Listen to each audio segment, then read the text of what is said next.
The Greatest Artist by ALIAS. They say that Vinnie Collins' new piece will make you sad. Became the talk of the art world overnight. This unknown abstract artist had made a piece that seemed to always touch you in the same way.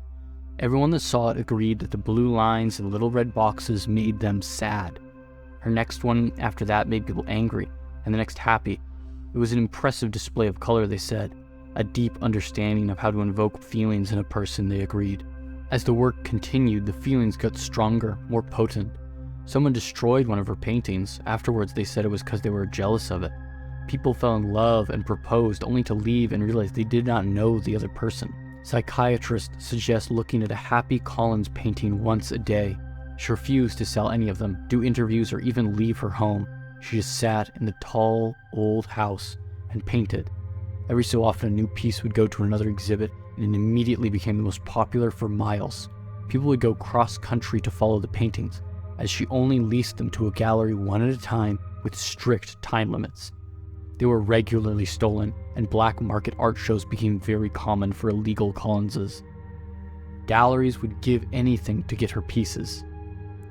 Happy was the most popular, but people would take whatever they could: disgust, envy, anger, sadness, and fear. That's what made it so weird when she stopped. Suddenly all the exhibits closed, and for years nothing new came out. Most of the stolen paintings ended up torn or broken in fights over ownership and police raids. For years, everyone had to slowly accept that the career of Vinnie Collins was over. Then, just as suddenly, there was a new exhibit.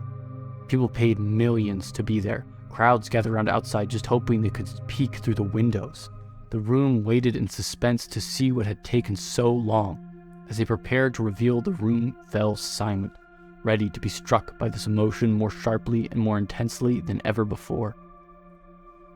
As the curtains fell, though, people weren't struck by anything. It seemed like a normal piece from any other artist. People squinted and moved around the room.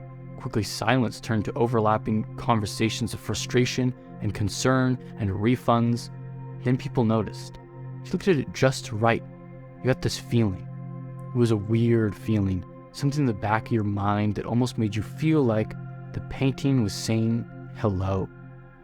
This new direction immediately took over. "Can you hear me?" whispered the next piece. "I can't see anything," came after. Each one was a bit louder than the last. Each message is a little bit more clear.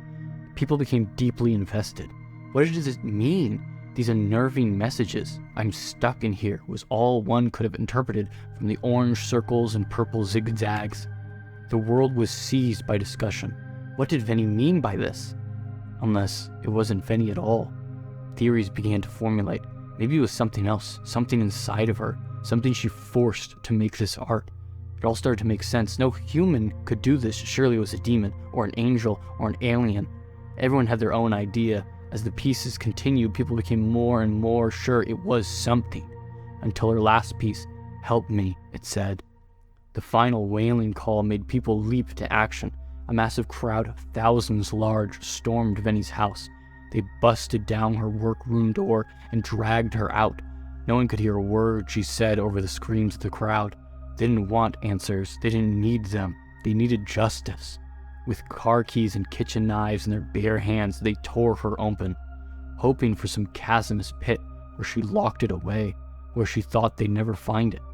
But no matter how hard they looked, there was no pit. There was nothing. Just blood and meat. Nothing different at all. Maybe they were too late. Maybe there was never anything. The people didn't know what to do, so they went home, slowly, silently. Nobody talks about Vinnie Collins much anymore.